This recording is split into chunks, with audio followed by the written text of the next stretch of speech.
foremost, welcome to the 2024 CNC Connect Conference. It's been 5 years since our last conference, and it's great to see everybody. For those that don't know me, my name is Court Fowler, President of CNC, and again, I'm happy everybody's here. Hey everybody, Murphy Buggs here with CNC. I'm the Property Training Manager. We're here at CNC Connect 2024. We've had some great guests. We've had some breakout sessions on the flood and the property side, getting ready to start our general sessions this afternoon. So we're really looking forward to that. There's been a lot of CE credits that's been offered and great exhibitors with great vendors that we partner with for this conference and in future endeavors throughout our claims handling process. Hi, my name is Craig Kepner. I'm a new independent adjuster. It's been a fantastic experience. Really, the sponsors, the leadership here, the knowledge that I've been able to pick up, but then really especially really connecting with the other new adjusters. The speakers have been fantastic. We got a chance to see a lot of people that we would never see, from the insurance commissioner of Alabama, to Hal, the weather guy. The favorite part, well, it has to be, getting to see everybody. I know with COVID, there weren't very many opportunities, and I love to make new friends and see some of the faces behind those phone calls that I've been having here for about the last year or so. The conference was awesome. It was well put together, very well organized, and the conference would mean nothing without the people. So the people that were here were awesome as well. All of the classes were very informative. It was easy flow from one classroom to the next, and the information that we got was very pertinent to what we do every day. So the CNC Connect really, brought everybody together. Just like Mr. Fowler said, it's about connect. And the connection that we made at this conference is really gonna go beyond this past 3 days. We just wrapped up day 3 of our conference, CNC Connect 2024. We had a fantastic conference. Today was our certification day where we did a lot of carrier-specific certifications. It went great, went fantastic. Want to do a big thank you to all of our sponsors, obviously all of our attendees, everybody that made this possible. Please follow us on all of our social media platforms as you look to stay connected with us throughout 2024.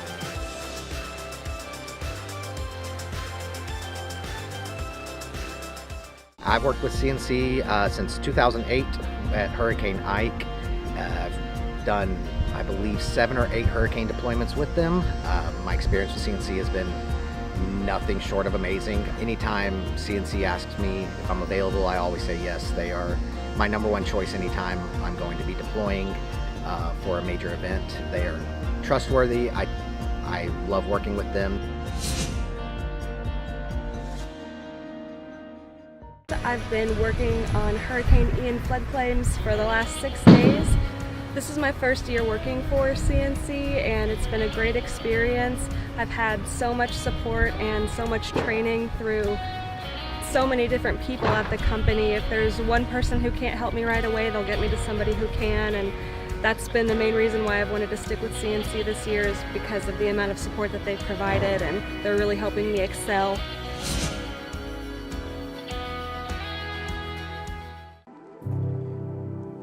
When I think back to where we started, there's one thing that still is a thread in the lining from where we were, where we started till now, and look at that as family-run business. The family values, the goal to respect everybody as individuals, treat everybody as family. It's just how much people love to work here and love being here, and the commitment that they have to each other and the commitment they have to the company. I can't say that you found that in all places. I'm sure you do find it at some places, but man, we've got people that work here 2, 3, 4 o'clock in the morning deploying people. They never complain. They never ask for anything special. I think that's definitely a great example of an aha moment that people really do love being here, and they love what they do. And when you have that type of team, then to me, you can accomplish whatever you want to accomplish as a team. The minute you walk in the door, you're gonna feel welcomed. You're going to see a smile on people's faces, and you're going to feel like you're home. I have for 17 years now. I have had that feeling from day one, and I still have that feeling. It's the family atmosphere. I mean, you're going to hear that from everybody that's here. It's the family atmosphere. It's being a part of something and having the opportunity to grow. It's all about what you want to put into it.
Hello, everyone, and welcome back to Claims Corner, Season 5. 5 seasons, Mary. Yes, 5 seasons. It has been a minute. I know that I hosted a couple times last year, and obviously we both have this year.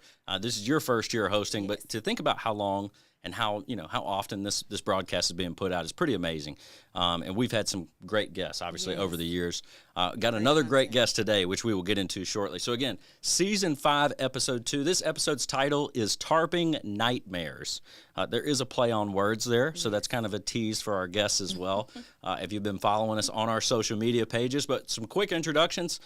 You've probably seen us before at some point. My name is Murphy Buggs. I'm our property training manager here at CNC, and with me today is... I am Mary Berry. I'm your property trainer here at CNC.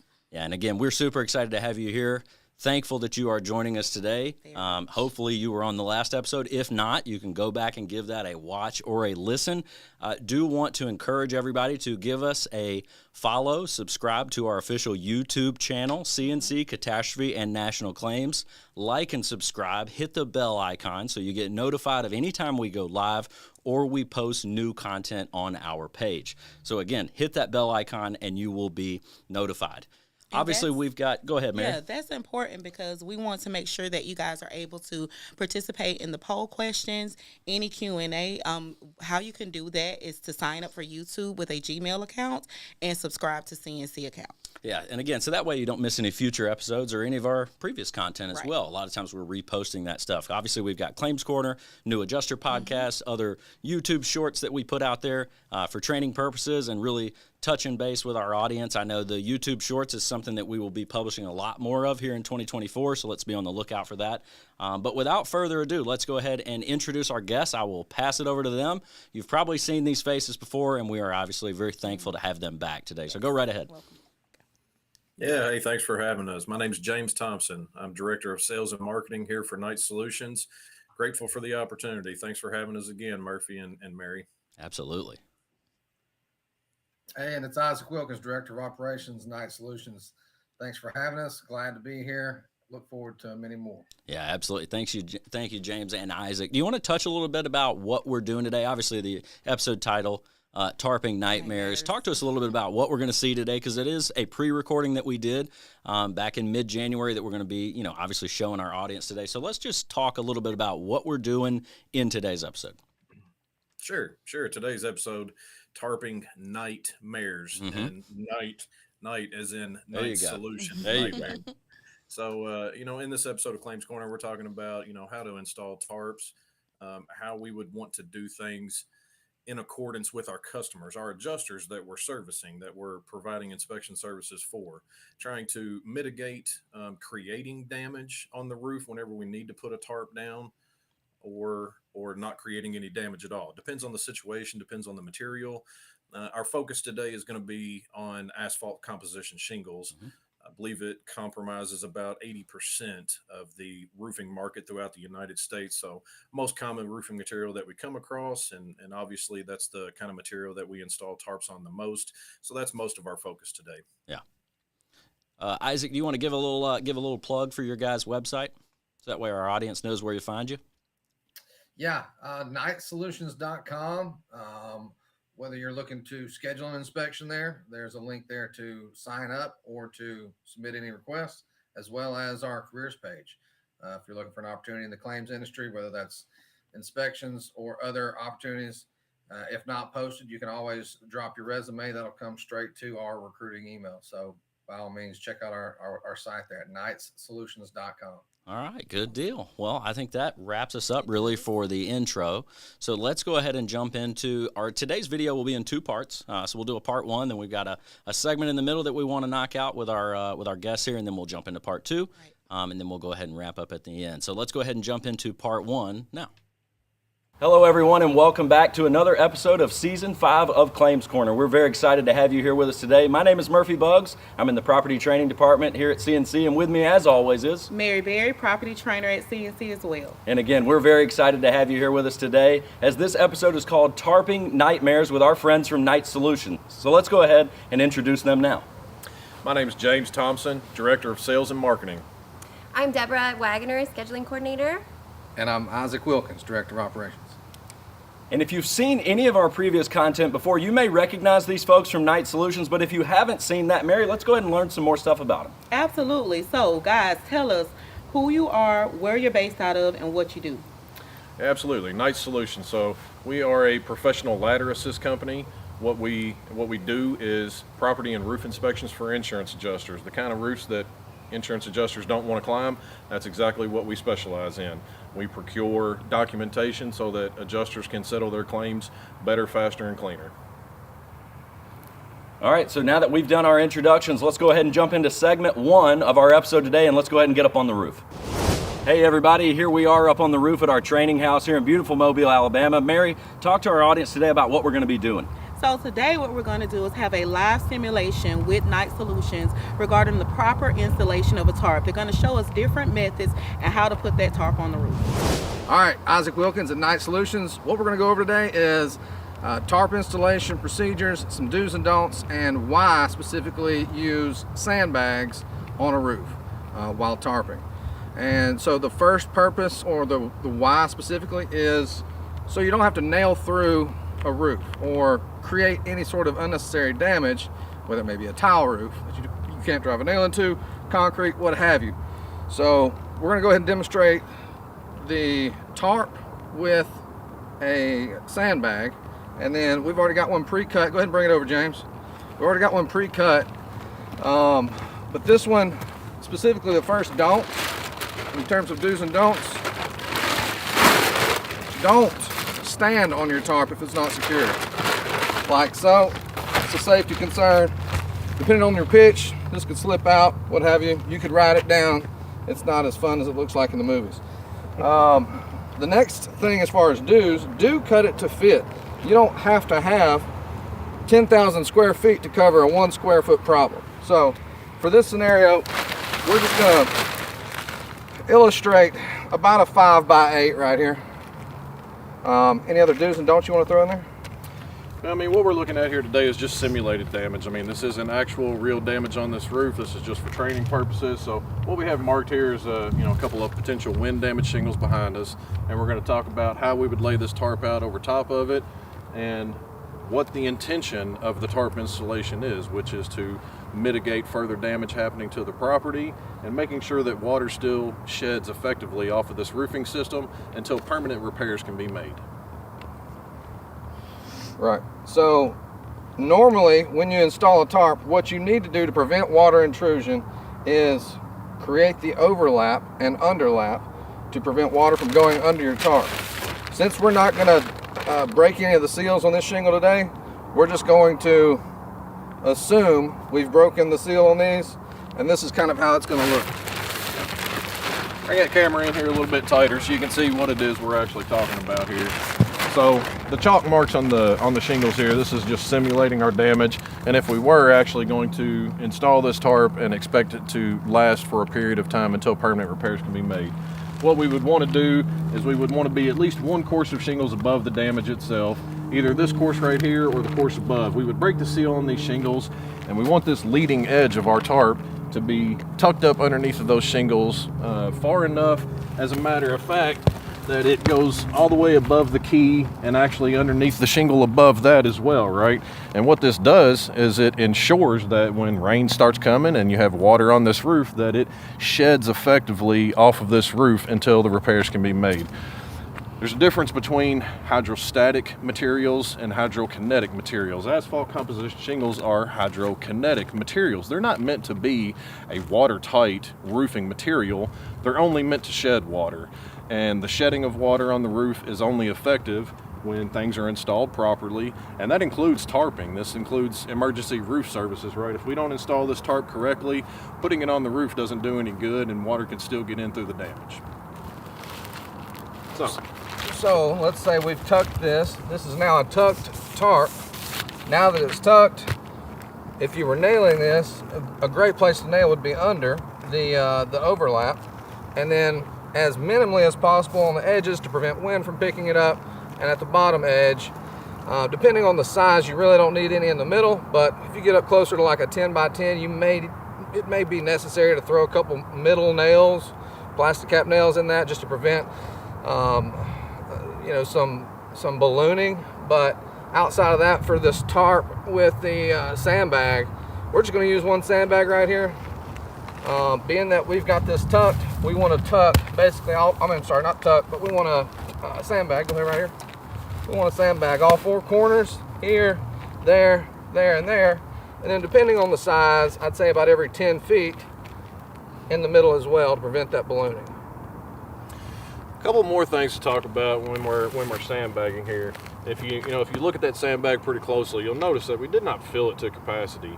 Now, some people will go back and forth on this. Some people will tell you need to fill those bags 100%. A couple of reasons why I don't like to do that. First of all, when I lay that sandbag on there, I want it to have more of a flatter profile, right? When I put this on the roof, I want it to be somewhat flat. Don't want it to be round, because if this has to go through another storm, some severe weather, right? If it has more of a round shape, it has more capability to start rolling and make its way off of this roofing system. But when it's flatter like this, and I only want it to be about 50-50, right? About 50% of it is laying on top of the tarp, and the other half of it is laying against these shingles where there's more friction, there's more grip for it to stay in place, right? So, this size tarp, I would say, again, 1, 2, 3, 4 corners, maybe one in the middle is probably sufficient. We could also network these tarps together with pieces of string to kind of create one structure as a whole that would keep it in place for a longer period of time. After tarping, or after discussing tarping, one of the key things to also talk about with do's and don'ts, do hydrate. If you're working by yourself or with a team, carrying up these 40, 50, 60 pound sandbags, it's going to wear you out. You're going to exhaust a lot of energy. You want to make sure you drink plenty of water, stay hydrated, and also plan your day and not just start trying to sling sandbags, because you wear yourself out really quick. Another point I'd like to drive home here, pick that edge of the tarp up and walk it over here towards me, if you would. So again, back to our simulated damage here, right? Let's say I've got 6 shingles here marked in this area as potential damage, and this is the area that we want to cover and protect, make sure there isn't any leaks. Another do's and don'ts tip about this. Now I know a lot of people would think that installing a tarp completely up and over the ridge may be necessary in this situation to prevent water intrusion. But with the location of this damage, given that I have 1, 2, 3, 4, 5 courses of shingles above the actual damaged area, this is the type of situation where I would absolutely want to break the seal on these shingles, tuck my tarp appropriately, and only cover the damaged area that needs to be covered. Now, we're simulating sandbags here at this time, so we're not creating any physical damage to the roof by covering it and protecting it. But if we're talking about a nailing situation, when you put any nail through the shingles themselves, that's creating damage. That's creating a potential leak point. So if we did an up and over installation and we nailed the tarp in place, and if there isn't any storm-related damage on this opposite slope over here, we're creating damage on a slope where there is no damage. That becomes a problem for an adjuster trying to handle a claim appropriately and trying to settle things in a timely manner. That's not the way we want to do tarp installations. I only want to cover what I absolutely have to. If I have to create damage by nailing, I want to keep it as minimal as possible. And I also want to document that thoroughly for an adjuster. If there's 6 wind damaged shingles, I would indicate that. If I damaged 6 additional shingles by nailing through my tarp during an installation, I would indicate that to an adjuster as well. Big thanks again to our folks at Knight Solutions for giving us that live simulation on how to tarp and sandbag a roof that has peril-related damage. So we obviously have some observations and some questions now that we want to pose to them. So Mary, why don't you kick us off? Absolutely will. We just saw a great demonstration on how to properly install a roof tarp. We saw the sandbagging, we talked about nailing. So my question is, what do we do if you come out and you tarp that roof before the adjuster is able to do their inspection? Yeah, absolutely. Documentation, that's our bread and butter. That's what this is all about, right? So documentation starts before the tarp is ever even laid. My job as a ladder assist professional, right, is to present all the information to the adjuster. So they need to know that that tarp installation was justified to begin with. Beginning of my documentation is taking a couple of really good overviews of the peril-related damage or the storm-created opening on that roofing system. That way the adjuster can clearly see what it is I was trying to cover it and why I was trying to cover it, okay?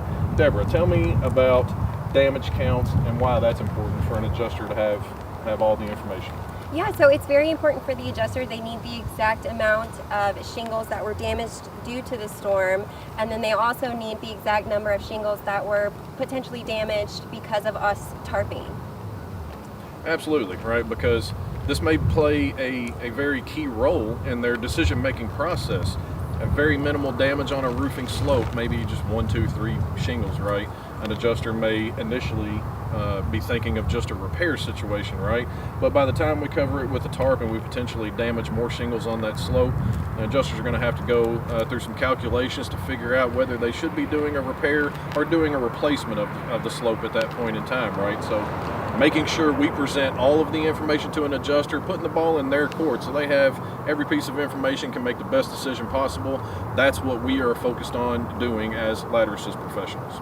Yeah, and I can't stress that enough, how important those pre-tarping photos are, because as a field adjuster, when you go out, you're not really allowed, it's not permissible for you to remove and reinstall tarps that don't belong to us. And as desk adjusters, it's important too, because that's how you get that snapshot of that damage. Because like I said, the last thing we want to do is remove a tarp that's already there to take photos. We'd rather have those pre-tarp photos, of that damage. So very good point there. Yeah, absolutely. Tarp DNR, as we refer to it, right? Detach and reset. Also a very common practice that we perform for adjusters. It's not always just an installation. Touching a tarp, anything that may be an imminent leak threat on a roofing system is always a liability. Again, this is where ladder assist companies like Knight Solutions come into play. Having the knowledge and the skills and the experience and the expertise about how to install a tarp, how to detach it and reset it properly without causing more damage or without damaging the tarping material itself, making sure that it's going to stay in place and actually protect not just the roofing system but the property as a whole, right, until permanent repairs can be made. That's a service we commonly do as well. All right, so fantastic first segment here with Knights when we talk about Tarping Knight-mares. New segment that we're doing this year on Claims Corner. It is our IYOW segment. IYOW, in your own words. I actually saw this on another podcast that I frequently listen to. So we are borrowing this because I think it's a fantastic segment. It's one question you pose to your guests. It's kind of in their own words type of deal. So it's something that we are excited about. We did it episode 1 with Hurricane Hal when he did his GeoTrek episode. So we'll go ahead and jump in to this segment now. This segment is brought to you by Blue Leopard Agency, a marketing agency that's redefining success in the digital age. Visit blueleopardagency.com today to discover how they can tailor a marketing plan that's as unique as your brand. Don't wait. Take the first step toward marketing success right now. Obviously, we encourage our viewers as well to put your comments down and give your answer to this question as well as we go. So, Mary, do you want to pose our question today? Sure, I will do that. So this question is for both of you, James and Isaac. In your own words, what is the most effective way to tarp a roof effectively without causing more damage? So tarping a roofing system without creating more damage. So that's the real point to remember there, Right. without creating more damage. My answer is going to be the sandbagging situation. In most cases, I would actually want to nail a tarp down for longevity, but that's kind of dependent upon how much damage there is. Now, if it's a situation I've communicated with an adjuster, I feel like the whole roof is getting bought, they give me a green light, right? Nailing a tarp down, I think that's going to last much longer. But in very minimal damage situations where maybe the adjusters don't want to create any damage at all, I think sandbags are definitely the way to go. Yep. Isaac, what about you? Be honest with you, I think the least intrusive way is just get you a big umbrella, stand up there and cover it and wait for the crew to get there to start doing repairs. So, although that's probably a good option, I don't know that that's one we'll go with today. But yeah, we'll side with James on that one. Good deal, guys. That's really probably about the best option. What was that other option we talked about? Was it ballasting? Get you like a weighted system. Yeah, and that and sandbags definitely come into play for that type of situation too. There could be some situations. Of course, it depends on the property, the roofing system, the size, the area of damage, exactly where it's located. But when I say sandbagging a roof or sandbagging a tarp, I mean we're talking about physically setting a sandbag directly on top of the tarp to keep it in place. A number of them, obviously, and then maybe also connecting them together with a spider web like series of ropes and whatnot. again, there may be some one-off situations where maybe, the sandbag laying directly on top of the tarp, it would still come into play, but we're talking about like a weighted ballast system. So if a tarp was large enough to cover the entire area of a roofing system and the damage together, then maybe you have some sandbags, a series of weights hanging off the side of the roofing system that apply a specific, or some attention to the tarp to keep it in place. Yeah. Now, I think even if we did that, I would still probably put some sandbags directly on top of the tarp itself to prevent ballooning, because the wind's still going to blow and airflow is still going to get underneath that tarp. Right. But I think the weight hanging off of the roof definitely provides what it needs to do, keeping the tarp in place. Yeah. Okay, good deal. All right. Sounds Well, good. thank you. Great IEL segment. Let's go ahead and jump into part 2 of our episode. Hey everybody, back for the second segment here of our episode with Knight Solutions. So talk to us a little bit about whenever you guys are actually contracted and obtained to go out on a specific property, what do you provide when you're out there? I mean, obviously we talked about tarping services and even property inspections, but do you guys provide an estimate or just a report and photos? Talk to us about that a little bit. Sure.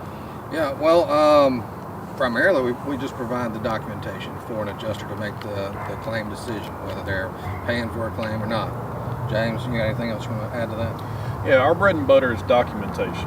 Okay, so we will perform inspections or an emergency tarping situation on behalf of an adjuster / carrier, but we do no estimate writing. We don't do any policy interpretation. As a matter of fact, when an adjuster comes to Knight Solutions and asks for our services, we don't get the policy as part of the protocol. Okay, that's none of our business. That's between the policyholder and the insurance carrier.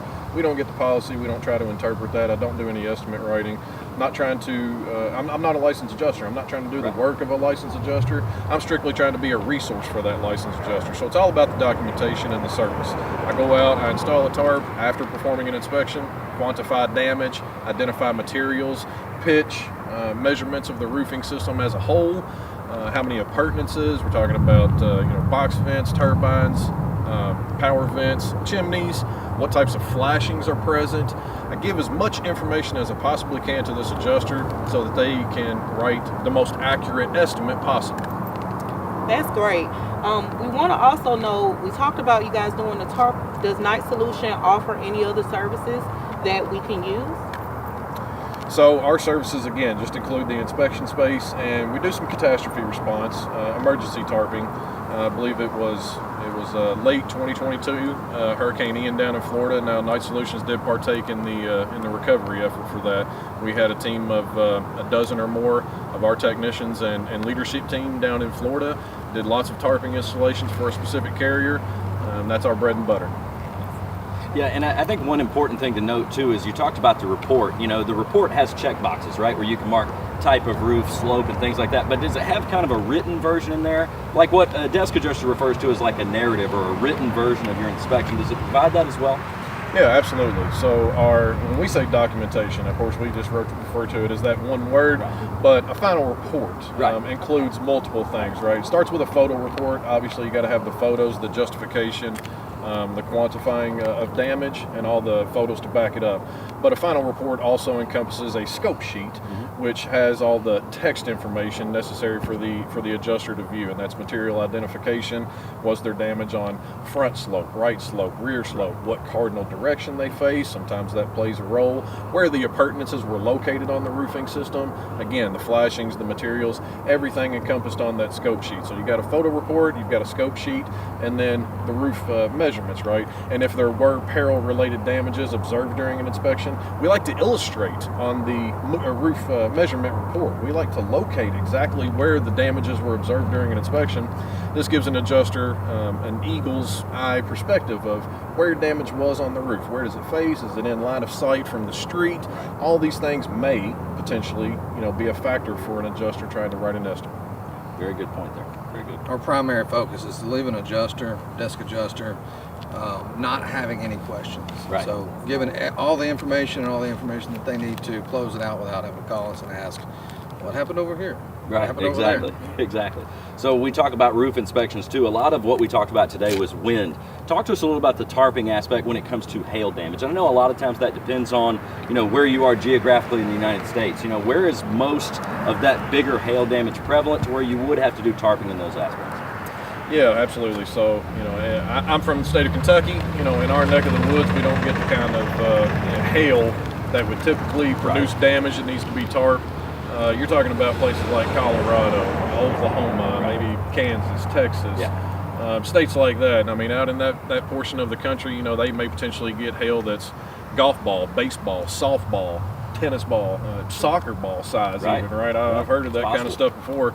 I've heard stories of hail going clean through a roof and landing on somebody's couch before. I mean, in a situation like that, obviously that may warrant tarping. In my neck of the woods, kind of hail we get is inch and a half, maybe 2 inch, not creating a penetration through the roof, not creating an imminent leak threat. So typically not something I get to deal with very often. Gotcha. So most of the tarping really comes when you get more into the wind damage aspect of it. Absolutely, more tarping is done on the peril of wind damage. Right. I mean, tornadoes, Sure. hurricanes. I mean, they all kind of fall into that same classification of wind damage. So that's, I would say that's 98-99% of the tarping situations that we would encounter. Yeah, absolutely. What is the type of roofing surfaces that you say would be easiest to tarp? I mean, obviously, I know they all present their own challenges, but when you start talking about, you know, I don't even know that a metal roof tarping is possible, but if you've got metal, tile, shingle roof, what's the easiest roofing surface to actually tarp?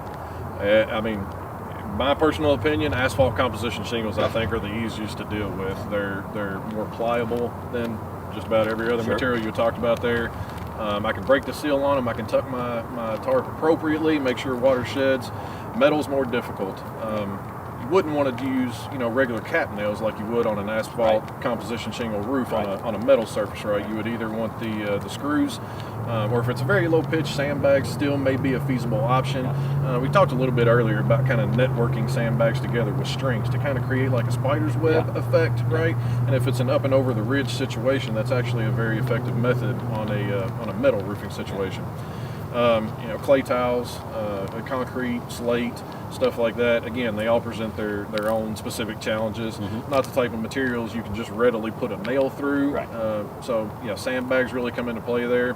Not a service that we offer, but, you know, I have heard about roof shrink wrapping. Now, some of these other materials like tiles and metals, maybe that's a more feasible option. I'm not going to say I can speak intelligently about shrink wrapping because it's not a service we provide. So would you say that shrink wrapping was something you would do on an asphalt composition roof? I mean, I've heard of it being done, but honestly, I think it's way overkill. I mean, if you're talking about, again, depends. It's very situational, very circumstantial. It depends on the damage. Now, I mean, if I've got 500 wind damage shingles all over this roof across every single slope, and I mean, I've worked with this adjuster before, I know they're going to buy the whole roof, right? Maybe shrink wrapping is the way to go. But when I get on a roofing system of asphalt composition shingles, I mean, if it's just a spotted damage here or spotted damage there, what's the need in trying to shrink wrap an entire roofing system for that amount of damage, right? I can spot, install tarps, and protect those areas just as effectively in much less time and energy. Isaac, talk to us about this a little bit. So who are the parties who can reach out to Knights? I mean, obviously we know an adjuster can, but who are some other parties that can reach out to you directly for your services? Well, our primary service is working with and for adjusters. So if it's not an adjuster, a claims department manager, engineering firms sometimes use our services. That's pretty much the gist of it. So could like a carrier reach out to you specifically? A carrier could, but that would usually then funnel through their claims department. Yeah, so not just your regular Joe Smith, you know, that lives at this address. They wouldn't typically reach out to you for your services, right? Just a homeowner. Yeah, I mean, as Knights, we are intended to be a neutral party. Neither for the insurance company or the homeowner. But we can kind of get involved in a little bit of conflict if we have a specific contractor that may want us to do an inspection, which it kind of makes sense if we're a non-biased third party, while at the same time, if we have a contract already with that carrier where they regularly send us claims, it can put us in a weird situation to be trying to assist that contractor. So we try to avoid any kind of misconceptions there, but still provide that non-biased third party. All right, one thing we want to talk about here today too when it comes to tarping, we know that obviously it can happen. More damage happens over time, one storm system and then another comes back in. How often is it, or how frequently does it happen that sometimes you have to go out and either re-tarp because more damage has happened, or even tarp more than you did the first time? Yeah, so I can take that one. I actually have a specific example. I started with Knights as a technician actually, and I had an inspection that I completed, and then there was more storm damage that had happened, and a shingle flew off, and so the adjuster called me and asked me to go back out there and tarp that shingle. Yeah, to do more tarping after the first Yes. time around, yeah. Because obviously that can happen, right? If you got multiple storm systems coming through, you know, if it's peak hurricane season, I mean, James, I know you've seen it before, right? You got multiple coming into Florida. Yeah, You know, you may have to make multiple trips. Not because you did a bad job, but because now we got to do more tarping, right? Or the tarp is just, it didn't last because the next, you know, amount of wind that came through was a little higher than expected. Right. I think it's very important to understand bigger picture here that tarp installation is just a band-aid, so to speak. This is not a permanent fix. This is not a repair. This is just a temporary mitigation of further damage to the property, right? So, I mean, you know, our examples today, we were using synthetic felt. I greatly prefer synthetic. It holds up a lot better than I think a lot of other materials. But nevertheless, let's say we go out and we did an inspection, we tarped an area on the roof, had some wind damage. We return our documentation to an adjuster. And so the week or so, days or weeks after the inspection takes place, the adjuster's handling that claim. Let's say another storm system comes through. This is the specific example she was referring to, something she's encountered before. More damage occurs to the property just 1 or 2 days after the inspection takes place. In the process of resolving the claim as a whole, the adjuster calls us back and says, hey, looks like there's maybe some more wind damage that's occurred on this roof, right? Can you go back out there and cover this other area? There's currently not any interior damage to the property. Right. We'd like to keep it that way. Right. Can you guys help us out, right? Now, we encounter that stuff pretty frequently. And, I mean, depends on the time of the year. Storm season, not uncommon at all to encounter that situation. Gotcha. So staying in the vein of going back out to the property, not necessarily for an inspection or a retarp, what if an adjuster needs you guys to come back out just to help out with another inspection they have with maybe the insurance representation, a public adjuster, an attorney, and they just need you to take that roof tarp off? How do we do that? So what we do have our portal where they would have gone in to send the inspection request, and you know, we do all the scheduling and all that, and say if the inspection is already completed, then the adjuster would have to most likely call us directly, me or another scheduling coordinator, and they would ask us to reopen the claim. I would have to duplicate it, of course, but we would send out, and obviously our goal would be to send the same technician that completed that inspection, since he already knows all about it. So we would send that same technician out to be there to lift the tarp, put it back in place, anything that was required. Yeah, and is it really likely that the same technician would go back out? I know you just spoke to it. Obviously, it's ideal, but how likely is that for it to It's happen? very few and far between that we would not send out the same technician. It would be a very rare occasion. Obviously, our goal is to keep it under that same technician that originally completed it. Gotcha. So one thing that just came across my mind, I'm thinking about tarping. We've been talking about technicians in kind of the singular form. How many times do you send out multiple technicians to a house? So that just depends on the size of the tarp and how much work there has to be done?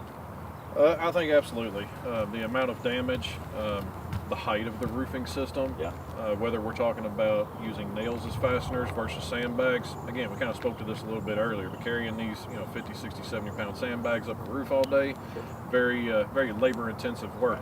So we don't always know the full scope of the situation walking into it, right? Like Hurricane Ian, for example, that was actually my first go around with a hurricane situation, and I thought I was prepared to understand what I was going to see down there, but seeing it in real life is a whole nother ball of wax. Okay, so height, material that you're talking about, sandbags versus nailing, frequently 2-man teams are a thing. Absolutely. Okay. Yeah. Steepness also plays a role in that. I would say there's times where if you're on a 12-12 and you have to get up there and place a tarp, you want someone down at your ladder, maybe at the top to hold your ridge pro or whatever else, but steepness definitely plays a role in having more than one technician placing a tarp. And do you guys get into kind of the rope and harness aspect when you get into those steeper roofs? Is that something y'all do as well? It can definitely be a resource that we use. Again, depending on the pitch. Right. You know, typically during just an inspection, we have other certified, and sometimes that does come into play. But most residential roofs that we're going to come across, 10, 12, 12, 12, yeah, it's still pretty steep, it's pretty dangerous, but I'll utilize my fall protection such as a GOAT or a Ridge Pro. It's very easy to move around the property and be efficient in my work process, right? But now if you're starting to talk about pitches above 12, 12 or 14, 12, talking about real extreme danger at that point, sometimes it is very feasible and preferable to go rope and harness versus other fall protection devices. Yeah, gotcha. All right, so let's stick to our title episode here, Tarping Nightmares. Let's talk about some of the sticky or messy situations that you can get into when it comes to tarping. I know you've all three probably got examples as technicians about things you've seen, you know, when it's okay, when it's not okay, what's that gray area? Talk to us a little bit about that too. Isaac, I'm gonna let you take that one first. One sticky situation is when you get maybe misinformation from the claim. They called it in and said, hey, we need a tarp out here, we don't know how much damage it is, we don't think it's much, and you show up and you're installing a 60 by 40 by yourself. That can be pretty sticky. There's a way to do it, but eventually you'd either want to call some backup or schedule for another day when you've got some other folks that can give you a hand. Another sticky situation is questionable damage. Is it covered? Is it not covered? You don't know as an inspector. You can't reach the adjuster on the phone. They're not there on site for you to ask. Specifically maybe like a maintenance issue such as a tree rub. And it's rubbed the shingle completely off, exposed the decking. You can see the decking used to be brown, but now it's gray because it's been in the sunlight for so long and weathered. That could be a sticky situation.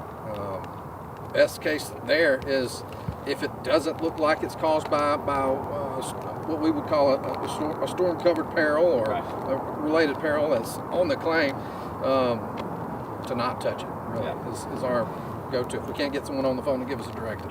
Yeah, and I think that's a great example too with tree rub. I mean, you know, one thing is a tree puncture, right? Tree limb breaks off, punctures the roof, but a tree rub is when it kind of gets into that area of this might not be something that's covered, right? And it may not be something that we even want to touch from a tarping aspect. So very good point there. Yeah, it can get kind of dicey sometimes. You know, tree rub is a maintenance issue, right? Obviously, somebody needs to trim back some trees, make sure they're not in contact with the roof. Again, sticking with the consistency of I'm not the licensed adjuster. I don't make the final determination. So if I can't, you know, determine that the opening on the roof material, main roofing material, is caused by a insurance covered peril, right? Then I probably don't want to do anything with that because the adjuster's not going to be able to cover it per the policy. Furthermore, if I installed a tarp, put a few nails through that roof, trying to do the homeowner a favor. I want to protect your house. I don't want you to have a water intrusion, have a leak, right? If I was to create damage to that roof and it's not covered by insurance, then I'm on the hook for the damages as the person that installed the tarp, right? So that's a huge liability that we face day in and day out. Understanding what can be covered, how we can serve our adjusters, and what we should be doing on behalf of them, and when we should be contacting them directly, having a quick conversation on the phone saying, hey, what do you want me to do here, right? That's what we do, that's what we're best at, that's what we're going to continue to do. Yeah, understood. Well, this was all good stuff. Mary, do you have any last takeaways or observations before we wrap it up? Since we're talking about sticky situations, I just want to ask a question. What would you do if you came out to a home, an insurance adjuster sent you out to go tarp that roof, and say you get there, the insurer has already hired a company to come out and do it, and it's done incorrectly? What would be the next step for Night Solution? Well, that's a really in-depth conversation right there. That's quite the conversation to be had. If I pulled up to a job site, I was asked by the adjuster to come out and install a tarp, somebody was already there, had already done it, had done it incorrectly. To be perfectly honest with you, I might just turn and walk away from that situation. I wouldn't want to touch somebody else's work. I would not want to take on any liability at all in a situation where a poor installation may lead to further loss on the property or on the claim specifically. You know, if they've done a bad install of the tarp or shrink wrapping or whatever, if I come in and I touch anything, I have to assume some liability in this situation. So if further damage occurs and the adjuster says, hey, not only is that contractor that did the bad install on the hook, you touched it, you provided me documentation, you sent me photos, you sent me a report, I'm also on the hook, even though 99% of the problem was the contractor's fault and maybe only 1% of it was my fault, I'm still on the hook, right? Liability is a sticky topic altogether. Right. So if I came upon a really bad install, I'd call the adjuster. I'd have a quick 5-minute conversation. I'd say, look, here's what's going on. Homeowner already hired somebody to do this, this, and this. It's not done very well. This is not a situation I want to put my hands on at all. I would inform the adjuster. I'd keep everybody in the loop, but at the end of the day, I would wash my hands and walk away from that situation. Yeah.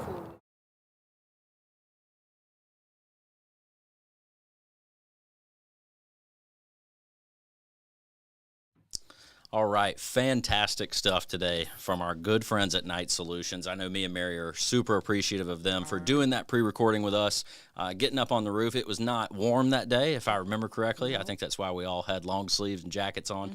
But yeah, fantastic stuff when we talk about Tarping Knight-mares. So really quick point before we jump into our Q&A segment, just a bit of housekeeping. For our CNC rostered adjusters, there will be a link dropped into the chat. Make sure you click on that so you get your CNC points, so that way it goes into your account, that comes into your commission and all that good stuff as an adjuster whenever you write claims. So again, click that link to get your CNC points. But now let's go ahead and jump into our Q&A. So Mary, do you want to take the first one? Yes, I will. So we have a question here from Ryan, and the question is, what if I'm out there attempting to install a larger tarp and the wind is blowing pretty hard? He says he's done a few things where it's really difficult to hold that big tarp, but what are some tips or tricks that you can give to him? Isaac, you want to take that one? Or James, doesn't matter. Either one. Both of you. Sure, Yeah, I'll sure. take it. The first tip really is, number one, teamwork. It's not something that you really want to try to tackle by yourself. It can be dangerous. It can yank you off the roof. You can get tangled up in it, wind up being in like a parachute situation. All bad situations to be in. But depending on the size of the tarp, the best thing is to have the wind at your back, spread it like a blanket, and let the wind and the elements give you a hand with it. Makes a lot of sense. Makes a lot of sense. I can see it. All right, next question from the chat. This one is from David. Have you ever had a sandbag slide off a roof after you've left? Maybe as soon as you leave, a day after you leave, a week after you leave? You had that happen before, I'm sure. Oh yeah, of course. That's inevitable. It's going to happen sooner or later. A lot of variables come into play, right? Pitch and how big the tarp was that you had to set, how many sandbags you had on it. I mean, listen, when we go out and cover some storm damaged areas, Gulf of Mexico, Florida, areas like this, I mean, they get substantial weather events down there, right? So I can install a tarp, and then 2 or 3 days later, another squab will come in off the coast, right? 60, 70 mile an hour winds. And I mean, inevitably it's going to displace a tarp and maybe have a sandbag come off of the roof. Again, the sandbagging is done to mitigate from creating any further damage, but not a permanent type situation. So some more weather happens, comes off the roof, we'll visit that property again and make it right. Yeah, absolutely. Yeah, I think the biggest thing is it is temporary, right? It's not a permanent fix. So absolutely. We do have another question from David, and he's asking, how steep of a roof can you use sandbags? That really varies. If you're on a tile roof, those kind of what I would call ledges with each tile stepping up an inch or so can kind of help you. But the biggest thing is not overfilling your sandbags, so that way you've got more square inch surface area laying flat. Yeah. But it can vary. Somewhere in that 7 to 9 range, 7 to 9, 12 can be kind of your tipping point, depending on the roof type. If it's a metal roof, very, very, very lower slope for likelihood of it sliding down. Right. Yeah, that makes a lot of sense. Another variable that really comes into play on that, just want to touch on it real quick, the area at which you're trying to place the tarp. Now, if it's like a ridge, right, that I'm trying to place a tarp over to prevent water getting in, I get to straddle the ridge, right? So it's like I have half of the weight on this side holding the tarp down. I got the other half of the weight on this side. So that can help a whole lot. But versus a situation where we have to install a tarp maybe right in the middle of an open slope, that's more difficult. That's when pitch matters more, and that's when I have to take other things into consideration, like the material itself, metal, clay tile, shingles, things of that nature. Yeah. Okay. Next one. This is more of a comment, not really a question, but I do want to discuss it. I think it's important. So this is from Lewis. Says, I had a claim in Florida. Entire roof is tarped. Over 2,000 nails. Okay. No pre-tarp photos were available. We had the tarp removed by a different contractor. Ended up There was no wind damage. Let's talk about, I mean, that takes us right back into the pre-tarp documentation, right? Absolutely. I mean, just hearing you say that out loud makes me cringe a little bit right there. Yes. Covered the entire roof, 2,000 plus nails, but there was no peril related damage on this roofing system. Somebody can be in a lot of hot water about that. I mean, if that was me being sent out to that property, before I start trying to cover an entire roofing system and putting all these nails in it, absolutely, I'm going to reach somebody, whether it be that adjuster, a supervisor, a manager, whoever I need to be talking to, right? But if there's no peril related damage, I certainly wouldn't put 2,000 nails in a roof if there's nothing that an adjuster can write an estimate for, provide coverage for. At the end of the day, what it all boils down to is I'd be the one ending up on the hook for paying for that roof. I mean, it could be $20,000, $30,000, $40,000, worth of roofing system there. If there's no shingles missing, if there's no peril related damage, absolutely not. Yeah. I could definitely agree with that answer. And we do have one last question, and this one is from Amy. What is the best brand of tarp to use? She stated, I bought one from the dollar store recently, and it felt like a shower curtain. So can you help us with that? It really depends on where you have or what you have access to. If it's in the middle of a storm season and Home Depot and everybody else is all sold out, you kind of take what you can get. Right. But it's usually like a darker colored tarp is usually thicker. Your blue is like thinner. Your tan, and then your tan or your gray is kind of a little bit thicker than brown. But at the same time, I don't know that color is the defining factor there. But essentially, look for super duty or heavy duty or the MIL showing the thickness. The thicker, the better, essentially. Yeah, I mean, if we're talking about putting this material, tarp in general, on a roofing system, absolutely steer clear of light duty materials. I would even hesitate to maybe use medium duty materials. I would want to be sticking with heavy duty or like Isaac said, maybe super duty materials. Another option, not commonly referred to as a tarp, but synthetic felt is actually a really good material to cover up storm damage with. That's something that we've used in the past, and it works well in certain situations, and it holds up pretty good. Yeah, good stuff. So we Good know stuff. to stay away from shower curtains. That's right. That's right. So I don't think we had any more questions in the chat. Again, James, Isaac, I can't tell you how much we appreciate you not only being on with us today, but also obviously doing the pre-recording at our training house here in Mobile. You guys are recurring guests at this point, multiple time recurring guests, not just on Claims Corner, but on the New Adjuster podcast and other training materials. So again, I just want to extend a big thank you to both of you. I know I probably speak for Mary too. Mary, any closing thoughts here? Not at all. We just appreciate the knowledge and expertise that you guys have and what you've shared with us today. Yeah. So, again, thank you to both of y'all. Want to give a huge thank you also to our audience today for joining us. A lot of folks in here, a lot of questions, a lot of comments that we greatly appreciate. It helps us build a better product for our next Claims Corner episode, not just next season. We can make those adjustments from episode to episode. So we will be back in 2 weeks' time with our folks from TVTC, that's Tennessee Valley Training Center, and we will be talking about how to safely inspect a commercial and a residential roof. The episode title is Better Safe Than Sorry or Worse, right? Because it could always be worse when it comes to adjuster safety out there. So, again, thank you, everybody, for joining us. Like and subscribe. Hit that bell icon so you get notified of our future content whenever we go live or post any future videos and content as such. So, again, we appreciate you being here, and we hope to see you next time. Thanks for having me.